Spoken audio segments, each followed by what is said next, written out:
20നും 40നും ഇടയിൽ പ്രായമുള്ള ദമ്പതിമാരിൽ ഒരു പഠനം നടത്തുകയാണ്. ഇവിടെയല്ല, അങ്ങ് അമേരിക്കയിൽ.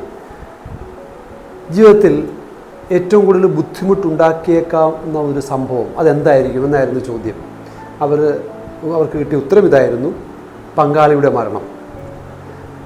സമാനമായ ഒരു പഠനം ഇന്ത്യയിൽ നടത്തുകയാണെന്നുണ്ടെങ്കിൽ, 20നും 40നും ഇടയ്ക്കുള്ള ദമ്പതികൾ നടത്തുകയാണെന്നുണ്ടെങ്കിൽ, ഇതേ ചോദ്യം ചോദിക്കുകയാണെന്നുണ്ടെങ്കിൽ എന്തായിരിക്കും ഉത്തരം കിട്ടുക? ഉത്തരം കിട്ടുന്നത് പങ്കാളിയുടെ മരണം എന്നുള്ളതായിരുന്നില്ല എല്ലാവരുടെയും ആൻസർ. എല്ലാവരുടെയും ഉത്തരം അതായിരുന്നില്ല. എന്തുകൊണ്ടായിരിക്കാം ഈ വ്യത്യാസം വരുന്നത്? ഒന്ന് കമൻറ്റ് ചെയ്യാം. എൻ്റെ പേര് doctor OJ Scaria, consultant psychologist. ദാമ്പത്യ ജീവിതവുമായിട്ട് ബന്ധപ്പെട്ടുള്ള വീഡിയോ സീരീസിൽ 10ാമത്തെ വീഡിയോ ആണ് നമ്മൾ ഇന്ന് ചർച്ച ചെയ്യുന്നത്. ഇമോഷണൽ ഇൻറ്റിമസി, മാനസിക അടുപ്പം, അതിനെക്കുറിച്ചാണ് നമ്മൾ ഈ വീഡിയോയിൽ ചർച്ച ചെയ്യുന്നത്. ഇനി നമുക്ക് 20നും 40നും ഇടയിൽ പ്രായമുള്ള ദമ്പതിമാരിൽ നടത്തിയ പഠനത്തിലേക്ക് വരാം.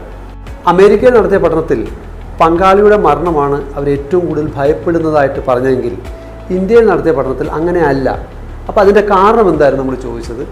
കാരണം ഇതാണ്: അമേരിക്കയിൽ വിവാഹ സംതൃപ്തി ഇല്ല എങ്കിൽ അവർക്ക് വേർപിരിയാൻ അതിനുള്ള സാഹചര്യങ്ങൾ വളരെയേറെയാണ്. 50% വിവാഹ മോചനത്തിൻ്റെ റേറ്റ് തന്നെ. നമ്മുടെ നാട്ടിൽ സ്ഥിതി അങ്ങനല്ല. ബന്ധം തുടരാൻ ആഗ്രഹിക്കുന്നില്ലെങ്കിൽ പോലും, ഒരുപക്ഷെ സംതൃപ്തി തോന്നില്ലെങ്കിൽ പോലും, മറ്റു പല കാരണങ്ങളാൽ അത് തുടരുന്ന അവസ്ഥ നമ്മുടെ നാട്ടിൽ അമേരിക്കയെ അപേക്ഷിച്ച് കൂടുതലാണ്. അതുകൊണ്ടാണ് ഈ വ്യത്യാസം വരാൻ കാര്യം. ഇന്ന് നമ്മൾ ചർച്ച ചെയ്യുന്നത് ശാരീരിക ബന്ധത്തിനപ്പുറം രണ്ട് വ്യക്തികളെ ചേർത്ത് നിർത്തുന്ന മാനസിക അടുപ്പം, ഇമോഷണൽ ഇൻറ്റിമസിയെക്കുറിച്ചാണ്. ഈ മാനസിക അടുപ്പം ഇല്ലെങ്കിൽ ശക്തമായ ബന്ധങ്ങൾ പോലും ശൂന്യമായി തോന്നും. ദമ്പതികൾ തമ്മിലുള്ള ബോണ്ടിങ് കൂടുന്നതിനും ശക്തമായ ശാരീരിക ബന്ധം സ്ഥാപിക്കുന്നതിനും ഇമോഷണൽ ഇൻറ്റിമസി എങ്ങനെ സഹായിക്കുന്നു എന്ന് നമുക്കൊന്ന് പരിശോധിക്കാം. ആണ് ഇമോഷണൽ ഇൻറ്റിമസി. എന്നിട്ടും നീ എന്നെ അറിഞ്ഞില്ലല്ലോ, എന്നാർദ്ര നയനങ്ങൾ തുടച്ചില്ലല്ലോ.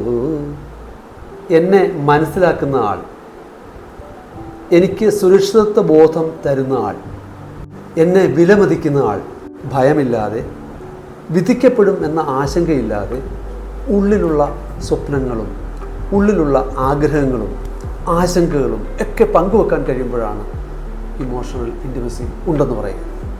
അങ്ങനെ മാനസിക അടുപ്പമുള്ള ദമ്പതികളിൽ തെറ്റിദ്ധാരണകളും അലോഹ്യങ്ങളും കലഹങ്ങളുമൊക്കെ പൊതുവെ കുറവായിരിക്കും.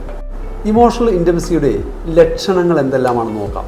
ചിന്തകളും വികാരങ്ങളും തുറന്ന് പങ്കുവെക്കാനുള്ള ഒരു സുരക്ഷിതത്വ ബോധം, ആഴത്തിലുള്ള അർത്ഥവത്തായ സംഭാഷണങ്ങൾ, പൂർണ്ണമായ പരസ്പര വിശ്വാസം, പങ്കാളിയുടെ ജീവിത ലക്ഷ്യങ്ങളും സ്വപ്നങ്ങളും അവയെ പരമാവധി സപ്പോർട്ട് ചെയ്യുക, അകലെയാണെങ്കിലും അടുത്തുണ്ടെന്ന തോന്നൽ.